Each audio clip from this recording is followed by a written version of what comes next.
वाले ने। बहुत सा मुसलमान, सख्त दिल मुसलमान तो यूं कहता है कि मौलाना साहब आपको कुछ नहीं मिलता है, आप सिर्फ चंदा करते फिरते हैं। अब बहुत से मूर्ख लोग तो ऐसे भी होते हैं, क्या कहते हैं हाफिज साहब को, मौलाना को, अरे आप तो ज़कात और सदकात खा खा करके पड़े हो। ऐसे ऐसे जनाब हकारत की निगाह से नहीं, दुनिया वालों, अल्लाह तबारक व ताला एक आलिम दीन की फजीलत को बयान करता है। अल्लाह तबारक व ताला कहता है कि अगर अल्लाह से सबसे ज्यादा इस जमीन पर कोई डरता है तो कौन? वो सिर्फ उलमाए किराम की जमात है। इन्नमा यख्शल्लाह मिन इबादिहिल उलमा। मिनिस्टर अल्लाह से नहीं डरता है, MP MLA अल्लाह से नहीं डरता है, बल्कि ये तो गुनाहों के ढेरों पर बैठकर गुनाहों का थोक में सौदा करते हैं जनाब। थोक में, होलसेल रेट में गुनाहों को पैदा करते, गुनाहों को बर्पा करते हैं और करप्शन करते हैं। हुआ था बंगाल में एक बहुत बड़ा करोड़ों करोड़ों का घोटाला लोगों के सामने नजरों में आया था। हमारे भारत के अंदर जनाब, हमारे मौजूदा इख्तिदार में जालिम लोगों के कुछ मंत्री लोग ऐसे बैठे हुए हैं कि करोड़ों और अरबों रुपए लोगों के खाए हुए लेकर बैठे हुए। उनका सम्मान नहीं है, सम्मान उनका है जो गुरु लोग होते, जो ज्ञानी लोग होते। यरफउल्लाहुल्लज़ीना आमनू मिनकुम वल्लज़ीना ऊतुल इल्म दरजात, उनके दरजात बुलंद किए गए। लेकिन आज तालीम का निजाम सबसे ज्यादा कहां पर होता है? हमारे मदरसों में, मकतब में, मस्जिद में बच्चे को हम पढ़ाते हैं। लेकिन आज सबसे ज्यादा तहकीक और सबसे ज्यादा सर्वे कहां पर चलाए जा रहे हैं? इन्हीं मदरसों के अंदर। हम अभी कौन सी जगह पे पहुंचे थे, शायद हरिद्वार गए थे, उत्तराखंड हरिद्वार जब पहुंचे, वहां एक प्रोग्राम था नवंबर के महीने में, शायद हाँ नवंबर में ही प्रोग्राम था, 9 नवंबर को वहां पहुंचे। तो उन्होंने कहा कि मौलाना यहाँ हमारी मस्जिद में तहकीक हुई है, मस्जिद के डॉक्यूमेंट्स देखे गए हैं, हमारी मस्जिद में चेक हुआ है कि नमाज कैसे पढ़ते हैं। और जब नमाज पढ़ते हैं तो आप लोगों के पॉकेट में क्या होता है। जब आप वजू करने जाते हैं तो वहां पर भी देखा जाता है कि आप लोग जो पैंट ऊपर करते हैं, ऐसे ये पैंट टखने से नीचे हम लोग रखते हैं, ये भी जायज नहीं है मेरे नौजवान साथियों। मैं अस्फल मिनल काबैन मिनल इज़ार फफिन्नार, आपके टखने से नीचे, ये टखना है, ये घुटना, ये टखना, टखने से नीचे शौकियाना तौर पर आपका कपड़ा अगर जाता है, आप फख्र करते हैं, गर्व करते हैं, घिसटता है, वो पैंट घिसटती है, आपके लिए नाजायज और हराम है। सुन्नत तो यह है कि टखने से ऊपर आपके कपड़े हों। लेकिन हमारे नौजवान करते क्या, जब नमाज पढ़ने जाएंगे तो इसको मोड़ कर ऊपर कर लेंगे, उसके बाद नमाज पढ़ते हैं तो उसके बाद उसको नीचे कर देते हैं। बिल्कुल सही नहीं है, मुनासिब नहीं। तो वो लोग क्या देख रहे थे कि ये मुसलमान आते हैं मस्जिद में, पैंट नीची होती है इनकी, लेकिन फिर कुछ देर में ये लोग पैंट ऊपर करते हैं, क्या वजह, ये मोड़ते होता क्या इसमें? बोला वो चीज तक तहकीक करके देखी कि ये पैंट में क्या मोड़ रहे हैं। अब बताइए वहां होता क्या? अल्लाहु अकबर, इसका मतलब अल्लाह सबसे बड़ा। संस्कृत में कैसे बोलेंगे इसको? देव महान। उसके बाद क्या? सना पढ़ते, सूरह फातिहा पढ़ते, अल्हम्दुलिल्लाहि रब्बिल आलमीन अर्रहमानिर रहीम मालिकी यौमिद्दीन इय्याका नअबुदु व इय्याका नस्तईन इहदिनस सिरातल मुस्तकीम सिरातल लज़ीना अनअमता अलैहिम गैरिल मग़ज़ूबि अलैहिम वलज़्ज़ालिन। क्या मतलब है सूरह फातिहा का? अल्हम्दुलिल्लाहि रब्बिल आलमीन, तमाम तारीफ उस रब के लिए है जो दोनों जहान का पालनहार है। सिर्फ मुसलमानों का पालनहार नहीं, रब्बुल आलमीन, रब पालनहार, आलमीन दोनों जहान का। इस जहान का भी, मरने के बाद भी। और इस जहान में कौन है? सिर्फ मुसलमान है। भारत के अंदर में तो 35 करोड़ मुसलमान, एशिया महाद्वीप के अंदर में, बांग्लादेश में, पाकिस्तान में, अफगानिस्तान में, श्रीलंका में मुसलमान, लेकिन हिंदू भी हैं। भारत के अंदर में अक्सरियत मेजोरिटी में हिंदू है।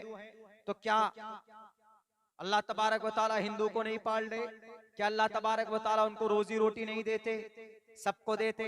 अल्हम्दुलिल्लाह, तमाम तारीफ उस अल्लाह के लिए है जो दोनों जहान का रब है, पालनहार। रब मीन्स पालना, विष्णु, विष्णु यश, विष्णु पालनहार, इस दुनिया को पालने वाला। अर्रहमानिर रहीम, जो बड़ा मेहरबान निहायत रहम वाला है।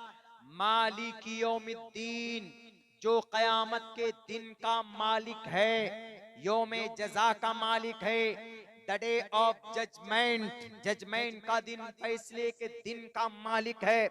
इय्याका नाबुदु, हम तेरी ही, नाबुदु हम, उबुदु नहीं है, नाबुदु हम सब, नाबुदु इय्याका तेरी ही का जमीर है मफूल की, फेल से पहले लाए तखसीस के लिए, तेरी ही मदद कर, तेरी ही हम इबादत करते। इय्याका नाबुदु, ए रब हम तेरी ही इबादत करते हैं। वो इय्याका नस्तईन, और तुझी से मदद तलब करते हैं, तुझी से इस्तिआनत चाहते हैं। इहदिनस सिरातल मुस्तकीम, इहदीना, ए अल्लाह हमें रास्ता दिखा। अस्सिरातल, सिरात मीन्स रास्ता, मुस्तकीम मीन्स सीधा। ए Allah guide us to the right path, हमें सीधा रास्ता दिखा।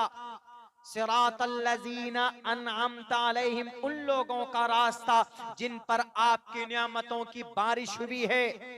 सिरातल लजीना अनअमता अलैहिम गैरिल मग़ज़ूबि अलैहिम वलज़्ज़ालिन, ए अल्लाह उन लोगों के रास्ते से हमें बचा जिन पर तेरा गैज़ और गज़ब नाजिल हुआ है और जो रास्ता भटक गए।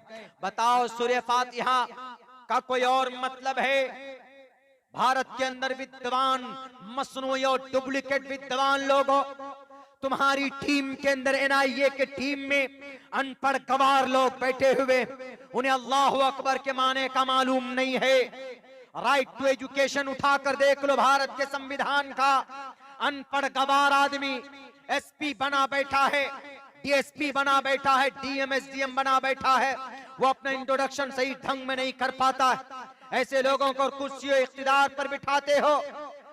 मेरे भाइयों, इस देश के अंदर एक बड़ी साजिश चल रही है कलिमा पढ़ने वालों को खत्म करने की, जमीन से, भारत की इस पवित्र धरती से, कि हम तुम्हें इस जमीन पर कलमा पढ़ने नहीं देंगे, हम तुम्हें इस जमीन पर कुरान की तालीम को आम करने नहीं देंगे, हमें तुम्हें इस जमीन पर मोहम्मद रसूलुल्लाह का नाम लेने नहीं देंगे। क्या करोगे? तुम्हारे बाप दादा का नहीं है ये। 65,000 उलमाए किराम ने अपने खून को, अपने गर्दन को कटाकर इस देश को बचाया है जालिम अंग्रेज से। पहले, सबसे पहले इस देश को बचाने के लिए कोई मैदान में आया था तो उस मर्ज मुजाहिद का नाम यही मुर्शिदाबाद का जनाब वो नवाब सिराजुद्दौला का नाना अली वर्दी खान था, जो 1754 के अंदर, 1754, 55, 56, 57 अपने नाती को, सिराजुद्दौला को कुर्सी इख्तिदार पर बिठाने से पहले तोप से उस ब्रिटिश गवर्नमेंट के हेड ऑफिस को तोड़ दिया था। कलकत्ता की सरजमीन पर, इसी बंगाल की वो सरजमीन है, बंगाल की वो धरती। जवाब दो ना पहले, क्या अली वर्दी खान ने सबसे पहले अंग्रेज के खिलाफ जब डंडा बजाया था तो तुम कौन से बिल में घुसे हुए थे, कहां छुपे हुए थे? और आज मुसलमानों को मिटाने की बात करते हो। वो मुसलमान जिनके पास दुनिया का सबसे बेहतरीन निजाम, सबसे बेहतरीन कानून कुरान की शक्ल में, यूं कहते हो कि कुरान पढ़कर जिहादी बनता है, यूं कहते हो कि कुरान पढ़कर आईएस से जाकर लोग मिलते।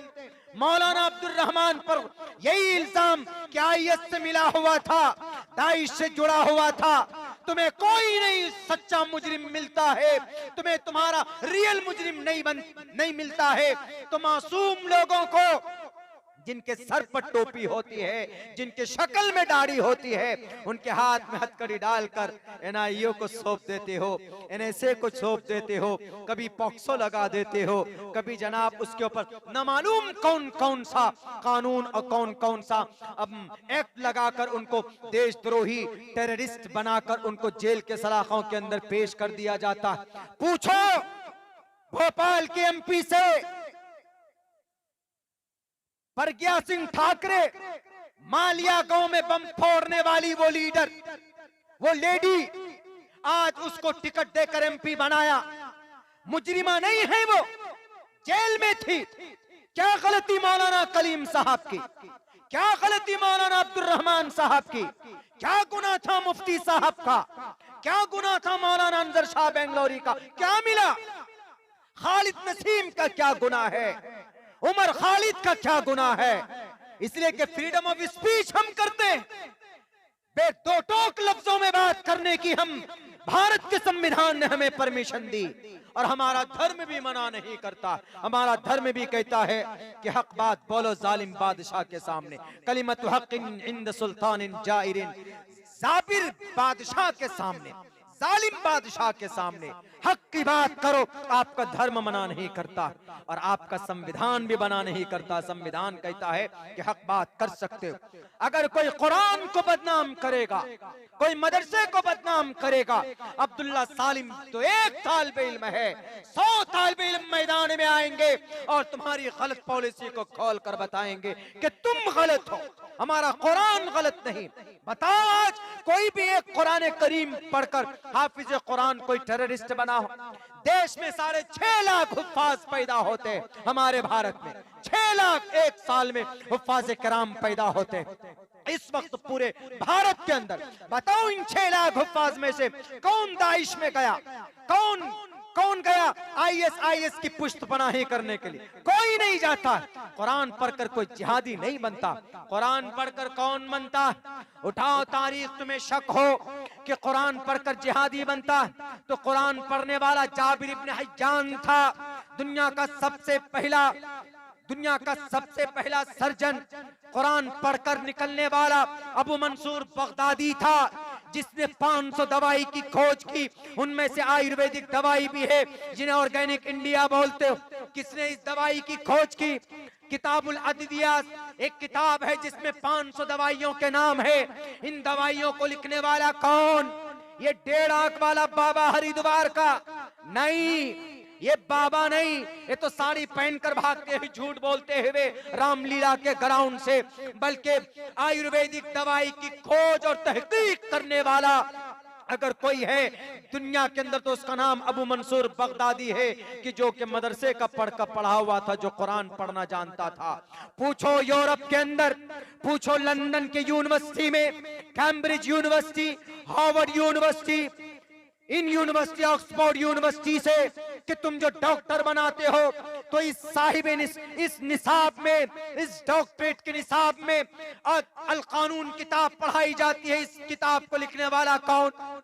कोई ब्रिटिश का, कोई जर्मनी का, कोई रोमन प्रोफेसर नहीं। इस किताब को लिखने वाला एक 10 साल का बच्चा जो मदरसे में पढ़कर हाफिज बना था 10 साल की उम्र में, उनका नाम शेख हुसैन इब्न अली सीना। अल कानून किताब, मैं 2 टोक लफ्जों में बोल रहा हूँ, मेरी तकरीर रिकॉर्ड हो रही। अगर झूठ है मेरी तहकीक, बिना तहकीक के अब्दुल्ला कोई भी बात अपनी जुबान पर नहीं लाता। उठाओ शेख हुसैन इब्न अली सीना, he is a writer of the book Al Qanun. This kitab has 5 chapters and this book has a 10 lakh word has been written on that by the human being's name is Sheikh Hussain Ibn Ali Sina, and he remembered by heart the Quran Kareem when he was 10 years old. जब ये 10 साल की इसकी उम्र थी तो मदरसे के अंदर सबसे पहले हाफिज कुरान बना था। उठाओ अबुल कासिम की जिंदगी को। कौन है अबुल कासिम? दुनिया को ऑपरेशन जैसा इलाज वजूद में ला कर देने वाला। उठाओ तारीख दुनिया की, आई सर्जन सबसे पहले कौन? अबुल कासिम अज़्ज़हरा, अबुल कासिम अम्मार मूसली। डॉक्टरों का इमाम कौन? कुरान पढ़ने वाला कौन? अबू बकर मोहम्मद बिन ज़करिया अर्राज़ी। मेरे भैया, बातें बहुत सारी आती हैं लेकिन खुलकर नहीं आ पाती। हम लोग भी तो छुपा छुपा कर बोलते हैं। हम मुसलमान कि नहीं जनाब, बोलेंगे हक बात तो हाथ में हथकड़ी लगा देंगे। ये पहले से ही, आज से नहीं। जब अल्लाह के नबी के कत्ल की साजिश हो सकती है तो हम और आप किस खेत की मूली हैं? बड़े बड़े फुक़हाए किराम, मुहद्दिसीन, इमाम बुखारी, बास किताबों में ये बात लिखी हुई है कि इमाम बुखारी को उनके गांव से निकाल दिया था। बताइए, किताबुल्लाह के बाद सबसे ऑथेंटिक बुक अगर कोई है धरती पर तो वो बुखारी शरीफ है। अल्लाह के नबी की मुस्तनद मुअतमद और सही हदीस को उसके अंदर जमा किया गया। उनको भी नहीं बख्शा, उनको भी नहीं बख्शा लोगों ने। इमाम अहमद इब्न हंबल कोड़े बरसाए गए। इमाम अबू हनीफा रहमतुल्लाहि अलैह, इमाम मालिक उंगली उंगली उंगली काटी गई। इमाम अबू हनीफा पर तोहमत लगाए गए। इमाम शाफी को जदोकोब किया गया। इमाम गज्जाली फलसफा के इमाम, अगर तुमको ऐसा लगता है कि इन मदरसों में इन टोपी और इन दाढ़ी वाले जो कुरान को पढ़ते पढ़ाते हैं ये गलत है तो तुम गलत हो। हमारे मदरसों में कुरान भी सिखाया जाता है और हमारे मदरसों में साइंस भी सिखाया जाता है। नहीं सिखाया जाता, सिखाया जाता है। वो अलग बात है कि 1842 में अंग्रेज ने इसको अलग कर दिया, वरना एक तरफ इमाम गज्जाली बैठकर पढ़ रहे हैं तो एक तरफ वहीं पर अल बैरूनी भी पढ़ रहा है। अल बैरूनी कौन? साइंसदान बना, इमाम गज्जाली का दोस्त। दोनों कहां पढ़े? एक ही मदरसे। क्या साइंस को कुरान मना करता है? नहीं, बल्कि साइंस भी पैदा होता है कुरान से ही। साइंस, बाज लोग जो कुछ अटकल लगाते हैं उनका अटकल लगाना एक अंदाजा, साइंस का मतलब एक अंदाजा, चीजें जोड़ तोड़ कर लाकर जोड़ने को एक साइंस बोला जाता है। बहुत सारी चीजें हैं, उसको जोड़ते हैं, मिलाते हैं और फिर कोई नई चीज वजूद में लाते हैं तो कहते हैं कि ये साइंस है। लेकिन साइंस का पुर्जा पुर्जा अल्लाह ने कुरान करीम में जिक्र किया है, बताया है। आप जब कुरान पढ़ेंगे, कुरान और साइंस जब दोनों का कंपेयर करेंगे तो आपको पता चल जाएगा कि ये कुरान वो किताब है जो सिर्फ 1450 साल पहले तिलावत के लिए नाजिल नहीं हुई थी, जो सिर्फ नमाज पढ़ाने के लिए नाजिल नहीं हुई थी, बल्कि कि तमाम समस्या का समाधान के लिए कुरान करीम को अल्लाह तबारक व तआला ने मोहम्मद रसूलुल्लाह को भेजा था। बहुत लोग सवाल करते हैं ना कि मौलाना क्या आप कुरान की बात करते हो, क्या आप मदरसे में मौलाना की बात करते हो, बुखारी की बात करते हैं, हदीस की बात करते हैं। पुरानी बातें हो गई, नया जमाना है, कुछ नया होना चाहिए, कुछ चटपटा होना चाहिए, कुछ मॉडर्न होना चाहिए। क्या मॉडर्न होना चाहिए? एक मौलाना साहब को तकरीर कर रहे थे, एक आदमी सामने से खड़े होकर के कहा कि मौलाना आपका 5 जलसा था, 1 तारीख, 2 तारीख, 3 तारीख, 4 तारीख, ये 5वां जलसा है। आपने पहले दिन में भी जलसे में नमाज के ऊपर तकरीर की, दूसरे दिन भी मैं गया आपके जलसे में, उस दिन भी आपने नमाज पर तकरीर की, तीसरे दिन भी गया मैं तो उस दिन भी आपने नमाज पर तकरीर की, चौथे दिन भी मैं गया आपके साथ जलसे में, आपने उस दिन भी नमाज पे तकरीर की। आज 5वां दिन है, आज भी आप नमाज के ऊपर बोलने जा रहे हो, क्या मतलब है? आपको कोई दूसरी तकरीर नहीं आती क्या? कारी तैयब साहब रहमतुल्लाहि अलैह, कारी तैयब साहब जिन्हों दारुल देवबंद मौलाना कासिम नानोतवी हैं, उनके तकरीबन पोते हैं कारी तैयब साहब। उनको कहा था, किसी ने सवाल किया, क्या मौलाना कुछ नया बताइए। बोलते हैं मौलाना कुछ नया हो। हमारे तजम्मुल भाई को कल कोई फोन किया कि मौलाना को कहिएगा कि थोड़ा योगी मोदी मौलाना अब्दुल्ला तकरीर में कहें। हमने कहा वाह भाई वाह, हम योगी मोदी करें, आप एडिटिंग करके लगा दीजिए, हाथ में हथकड़ी हमारे लगे। वो चीजें मुअज्जब हो, आप थंबनेल बनाइए, सब कुछ बनाइए, मुअज्जब हो। मेरी तस्वीर है, एक तरफ मैडम पाडुकोन की नंगी तस्वीरें लगा रहे हो, एकदम बिल्कुल ऐसा बीच में दे रहे हैं कि जैसे कि मौलाना ही गले मिलने जा रहे हैं उससे। ये सब चीजें नहीं होनी चाहिए, ये तहजीब और अदब के खिलाफ है। क्या जरूरी है उन सब की तस्वीरें लगाना? थोड़ा ढंग से बनाइए। आप बहुत ही दुनिया की सबसे बेहतरीन निजाम, बेहतरीन शरीयत से बिलोंग करते हैं आप, और यानियत आप में नहीं होनी चाहिए। तो बैरकब उसके ऊपर तो बड़ा बड़ी कंट्रोवर्सी हुई है, कल तकरीरें उसी के ऊपर हुई पूरी। तो उन्होंने कहा कि मौलाना कुछ चमक धमक, कुछ नई बातें बताइए, अलग कुछ डिफरेंट कीजिए। तो पता है क्या जवाब दिया उन्होंने? उन्होंने कहा कि बेटे ये बताओ तुम्हारा नाम क्या? उन्होंने कहा कि हजरत मेरा नाम अब्दुल रहमान है। मैं कहा कि उम्र कितनी है तुम्हारी? कहा कि मेरी उम्र 22 साल है और मैं आपका बहुत बड़ा अब से पहले नाम सुनता था, मैं फैन हूँ, आपको मानता हूं, और इसीलिए मैं मुस्तकिल 4-5 दिन जहां जहां आपका प्रोग्राम है मैं जा रहा हूं। तो पता हजरत ने क्या जवाब दिया? हजरत कारी साहब ने कहा, शेख मोहतरम ने यूं कहा कि बेटे, अल्लाह ने इस दुनिया में किस लिए भेजा तुम्हें? हर चीज को मुतय्यन किया है इंसान के साथ, वक्त के साथ, दिन के साथ में। उन्होंने कहा कि अल्लाह ने इबादत के लिए भेजा है। कहा कि खाने पीने में क्या खाते हो? कहा कि कहाँ के? कहा मैं बंगाल का हूँ, मिदनापुर का। कहा कि चावल पसंद करता हूँ। कहा कि तुम महीने में कितने दिन चावल खाते हो? उन्होंने कहा कि चावल डेली, महीने में अगर 30 दिन है तो 30 दिन चावल खाते हैं, दिन में नहीं तो शाम को खाते हैं, शाम को नहीं तो दिन में खाते हैं, चावल खाते हैं। चावल मीन्स भात, भात खाते हैं।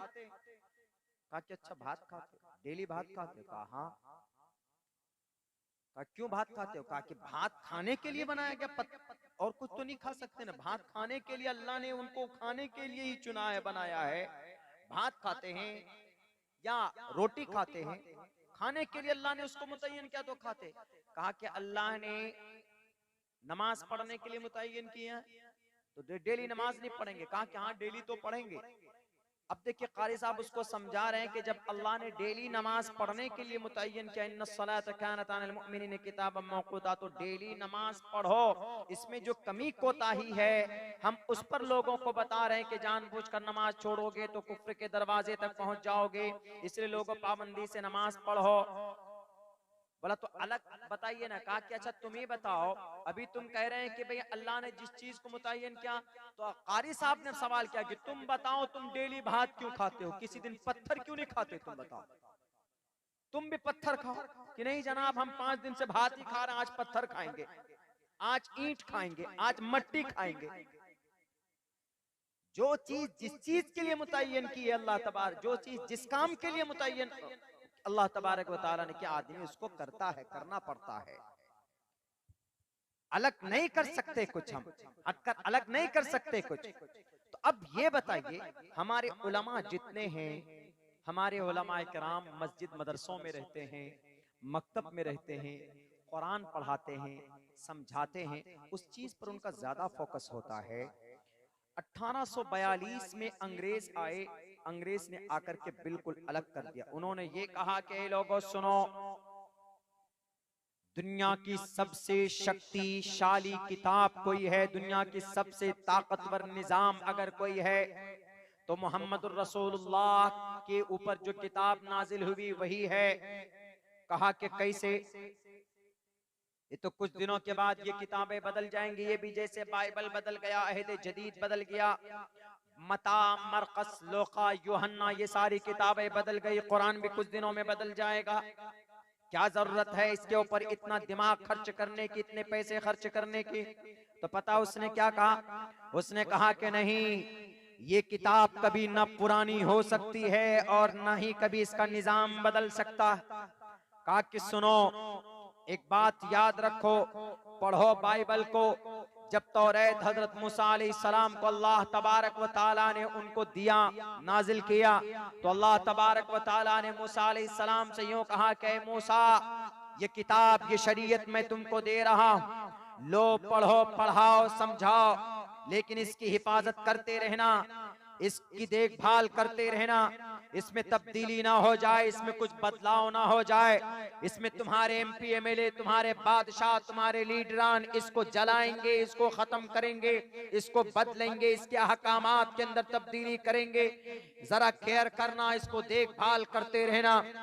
जब इंजील हजरत ईसा अलैहिस्सलाम को दे रहा अल्लाह दे रहा था, नाजिल कर रहा था, तो अल्लाह तबारक व तआला ने हजरत ईसा से कहा कि ए ईसा, ये इंजील तुम्हारे लिए, लेकिन लोगों को बताने के साथ साथ इसकी देखभाल भी करते रहना, इसका केयर करना, इसकी हिफाजत करना, इसका इसकी रक्षा करते रहना, नहीं तो लोग इसको बदल देंगे, इसको जला देंगे, इसमें तब्दीली कर देंगे, मन मर्जी मुताबिक इसमें तब्दीली करेंगे, अल्फाज बदल देंगे, कोई और अलग से अल्फाज डाल देंगे, अहकामात डाल देंगे। जरा गौर से, ध्यान से, चौकन्ना होकर, जब ज़बूर हजरत दाऊद अलैहिस्सलाम को दिया जा रहा था तो हजरत दाऊद से कहा कि दाऊद, ये किताब तुम्हें दी जा रही है, इस किताब की हिफाजत करना, इसके अंदर कोई तब्दीली ना होने पाए, इसको कोई चोरी ना कर ले, या तुम्हारे चले जाने के बाद इस किताब के मानने वाले अपनी मर्जी के मुताबिक इसके अंदर तब्दीली करेंगे, इसके बारे में जरा ध्यान रखना। अंग्रेज क्या कहता है, 1842 में जब उस अंग्रेज ने इतनी मेहनत करने की कोशिश की, कुरान को इबादत और तिलावत और इसाले सवाब के लिए मुतय्यन कर दिया, और उनसे जो मज़ामीन निकलते थे, साइंस की जो बातें निकलती थी, मैथ की जो बातें निकलती थी, डॉक्टरेट की बातें जो निकलती थी, इल्म तबीब के बारे में जो अहकामात थे, उन सबको उन्होंने दुनियावी एजुकेशन में डाल दिया कि ये सारे कुरान के अहकामात नहीं है, ये कुरान पढ़ने वालों का काम नहीं है, बल्कि ये चीजें हम अपनी तरफ से लॉन्च कर रहे हैं। हालांकि ये सारी चीजें, these things are related to the Quran Kareem, these things if you want to find, so definitely you will find out from the Quran Kareem. Science, math, ilm tabib, education of science and modern science, जदीद science, ये सारी चीजें आपको, science, social science, ये सारी चीजें आपको कुरान करीम के अंदर इनका तज़किरा आपको इशारतन, दलालतन, इक्तिज़ाउन, इन तमाम मेथड से आपको मिल सकता है। उस अंग्रेज ने कहा कि लोगों सुनो, जब रब, इनका रब मुसलमानों का, चूंकि जो रब मूसा का है वही रब मोहम्मद के मानने वालों का भी है, जो रब जीसस के मानने वालों का है वही रब मुसलमानों के मानने वाले का भी है, मुसलमानों का भी वही रब है।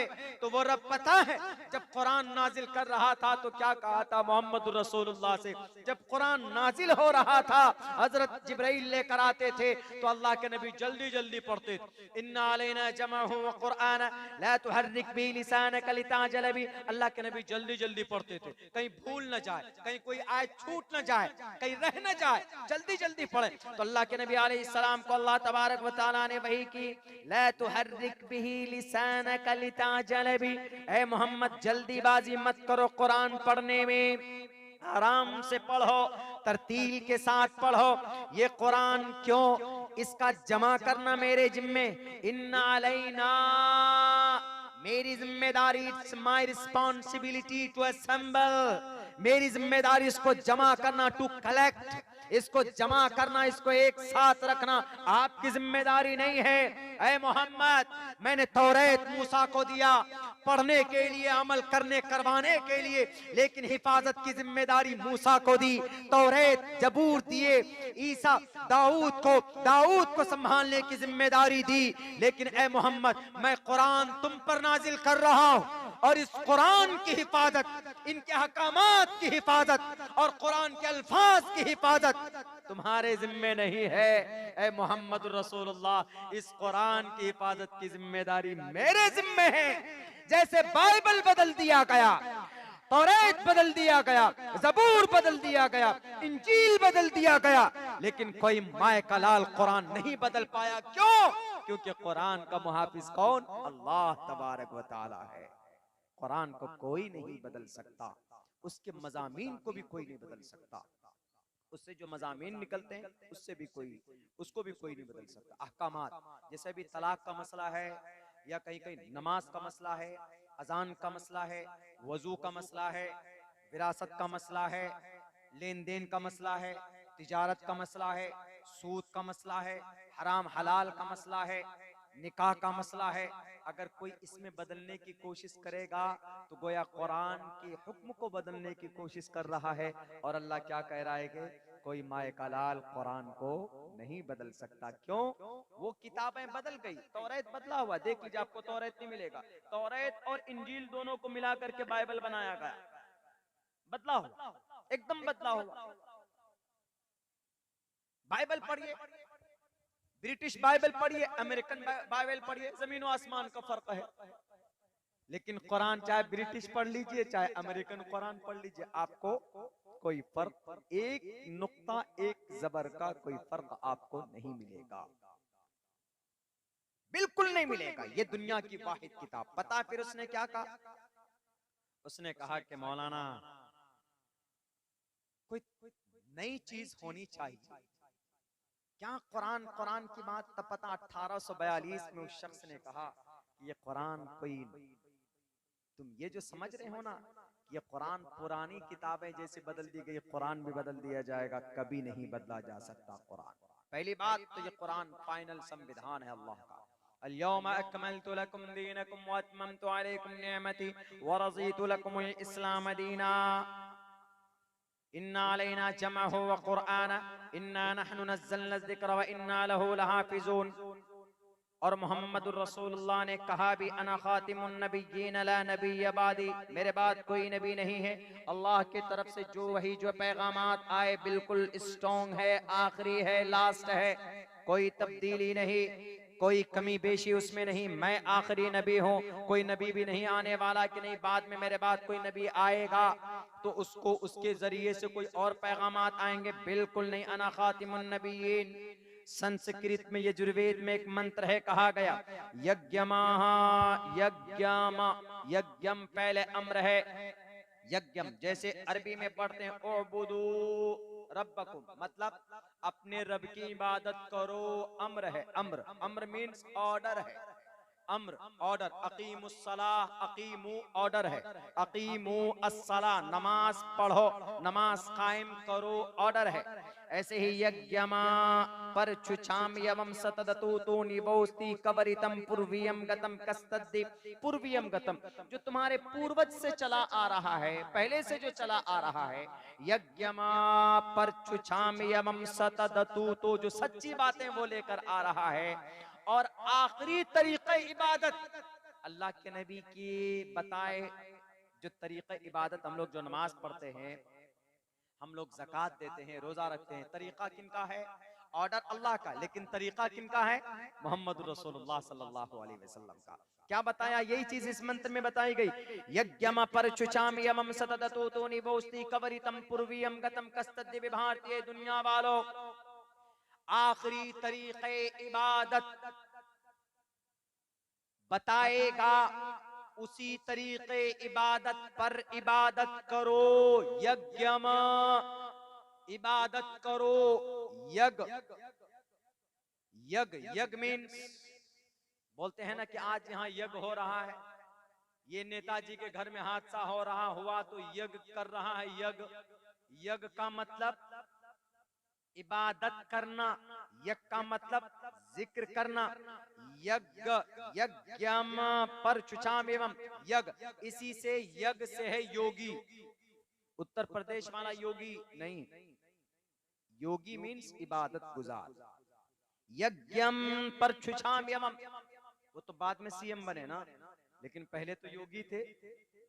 योगी का मतलब ईश्वर का भक्त। ईश्वर का भक्त वही होता है जब सब चीज से संन्यास ले ले। ईश्वर ईश्वर करता है, राम राम करता है। यही राम राम करने पर वाल्मीकि, रत्नाकर वाल्मीकि जो चोर था, डाकू था, उसका नाम क्या पढ़ा? रत्नाकर वाल्मीकि, वाल्मीकि रामायण। इसी वाल्मीकि ने चूंकि 1100 साल तक बैठकर एक जगह पर इसने राम राम राम राम उनका माला जपा, तो उनको घुन लग गया। घुन, घुन मट्टी, आप एक खूंटे को गाड़ दीजिए और उसको सालों मत उठाइए, देखिएगा उस खूंटे में घुन लगता है कि नहीं लगता है, बेजान हो जाएगा। ऐसे उनकी पूरी बॉडी के ऊपर वाल्मीकि, घुन को संस्कृत में वाल्मीकि बोलते हैं, इसलिए उनका नाम पड़ा रत्नाकर वाल्मीकि। रियल नाम है रत्नाकर, रत्नाकर वाल्मीकि, वाल्मीकि रामायण। तो तब जब उन राम के नाम से, एक वाकया है लंबा, राम के नाम से वो प्रभावित हुए, उनका जब जिक्र करते करते उनके पूरे बदन पर जब वाल्मीकि चढ़ गया, तो रत्नाकर वाल्मीकि और उसी वाल्मीकि ने 1100 साल बाद जो किताब लिखी श्री रामचंद्र जी के ऊपर, उसी को वाल्मीकि रामायण कहा जाता। वाल्मीकि रामायण उसी को कहा जाता। तो जो आदमी ईश्वर की भक्ति करता है उसको बोलते हैं योगी। उत्तर प्रदेश वाला योगी नहीं, बल्कि योगी मतलब ईश्वर का भक्त। जैसे हम में अल्लाह का कोई नेक बंदा है, अल्लाह की इबादत करता है, झूठ नहीं बोलता, हम लोग क्या बोलते हैं? ये बड़ा इबादत गुजार बंदा है, ये बहुत नमाज पढ़ता है, ये बड़ा मुत्तकी है, ये बड़ा परहेजगार है, हम लोग बोलते हैं। इसीलिए बोलते हैं चूंकि उनके बारे में कहा गया है कि भाई वो ईश्वर का भक्त था, इसीलिए उसको यज्ञम, पहले अम्र है यज्ञमो। संस्कृत में जैसे हम यहाँ बैठे हैं, उपविशतु, बैठो। अंग्रेजी में क्या बोलेंगे? अंग्रेजी में 2-3 वर्ड इस्तेमाल करते हैं। प्लीज हैव अ सीट, इज्जत से बोलेंगे हैव अ सीट, बैठिए। या बोलते हैं टेक योर सीट, बैठ जाइए। छोटा होता है, छोटा होता, बड़ा होता, कहता है सिट डाउन, है ना, ऑर्डर, बैठो। हैव अ सीट का मतलब भी वही है, टेक योर सीट का भी मतलब वही होता है, सिट डाउन का मतलब भी वही होता है, लेकिन वो बदल जाता है, लेवल बदल जाता है। संस्कृत में उपविशतु, बैठो, खादतु, खाओ, इजलिस अरबी में बोलेंगे बैठो। तो इसे उपविशतु, यज्ञमो, यज्ञमो। इस कल हमने एक मंत्र पढ़ा था, कल के जलसे में, उसमें ये था यत्र नार यस्तु, यस्तु यस्ति, वो भी अम्र है, वहां पे ऑर्डर है। संस्कृत में कहा गया यज्ञम परचुचाम यवम सतदतु तो निवोस्ति कवरितम पूर्वियम गतम कस्तद्दि विभारति। ए लोगों, आखिरी तरीका बताएगा, तरीका